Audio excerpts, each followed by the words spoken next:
हालात हाजिरा को परखने और उसको बरतने वाले शायर और उसको सुमो करके और सारे कर्ब को समेट करके अपनी शायरी में पेश करने वाले एक इनकलाबी शायर मेरी मुराद जनाब अख्तर इलाहाबादी साहब से। मैं उनसे गुजारिश करूंगा कि जनाब अपने कलाम से नवाजें मोहतरम अख्तर इलाहाबादी साहब। हाज़िरीन महफिल, अस्सलाम वालेकुम।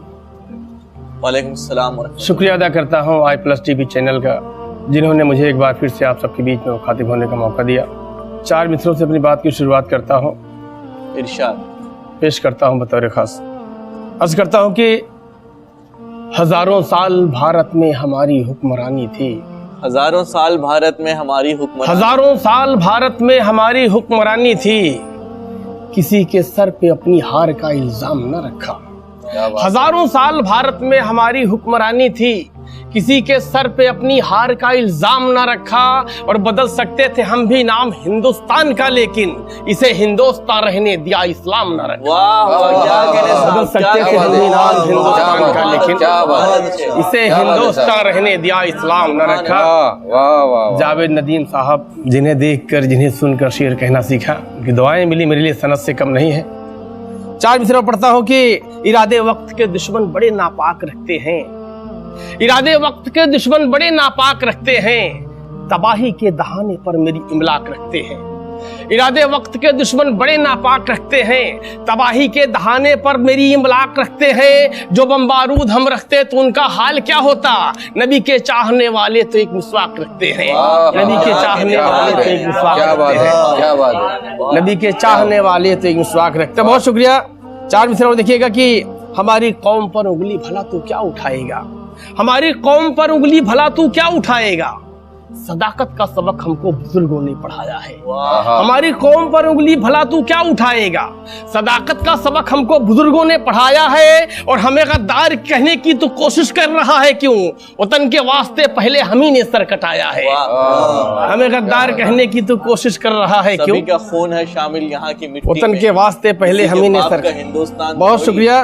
4 मिसरों देखिएगा कि अख्तर जो वफादार मुसलमान न होता, अख्तर जो वफादार मुसलमान ना होता, आजादी भारत कभी इम्कान ना होता। क्या कहा? अख्तर जो वफादार मुसलमान ना होता, आजादी भारत कभी इम्कान ना होता।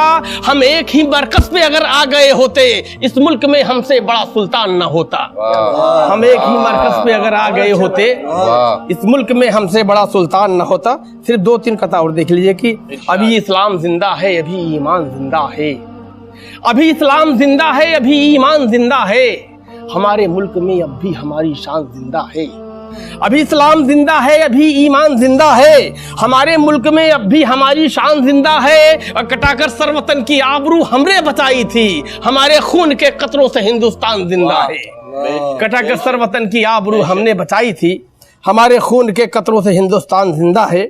4 मिसरों देखिएगा कि सभी धर्मों का हम दिल से यहाँ सम्मान करते हैं, सभी धर्मों का हम दिल से यहाँ सम्मान करते हैं। जहां वालों किसी का हम कहाँ अपमान करते हैं, सभी धर्मों का हम दिल से यहाँ सम्मान करते हैं। जहां वालों किसी का हम कहाँ अपमान करते हैं। और न मांगो तुम सनद हमसे यहाँ हिंदुस्तानी का, हम अपनी जिंदगी भी देश पर कुर्बान करते हैं। न मांगो तुम सनद हमसे यहाँ हिंदुस्तानी की, हम अपनी जिंदगी भी देश पर कुर्बान करते हैं। और ये आखिरी 4 मिसरे देख लीजिएगा कि ये माना तुम मेरी कुर्बानियों को भूल जाओगे, ये माना तुम मेरी कुर्बानियों को भूल जाओगे, मगर तारीख के पन्नों से तुम कैसे मिटाओगे। ये माना तुम मेरी कुर्बानियों को भूल जाओगे, मगर तारीख के पन्नों से तुम कैसे मिटाओगे। और वतन के जर्रे जर्रे में हमारा खून शामिल है, जिधर नजरें उठाओगे उधर हमको ही पाओगे। वतन के जर्रे जर्रे में हमारा खून शामिल है, जिधर नजरें उठाओगे उधर हमको ही पाओगे। बहुत शुक्रिया, बहुत शुक्रिया, बहुत बहुत शुक्रिया। नाजरीन, ये थे जनाब अख्तर इलाहाबादी साहब, जो अपनी इनकलाबी शायरी से हमारे जोश और वलवले को बढ़ा रहे थे और एक तारीख बता रहे थे।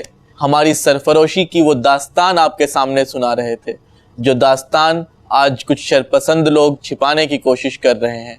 जिस तारीख को बदलने की कोशिश की जा रही है, वो तारीख मोहतरम अख्तर इलाहाबादी साहब अपने कलाम के ज़रिए से हम सब के सामने पेश कर रहे थे। अख्तर इलाहाबादी साहब इस एतबार से शुक्रिया के मुस्तहिक हैं बतौर ख़ास कि वो इस दौर में अपना वो लहजा, अपना वो आहंग लेकर के उभर रहे हैं कि जिस आहंग और जिस लहजे की सज़ा ये है कि ऐसे शख्स को बागी करार दे दिया जाता है,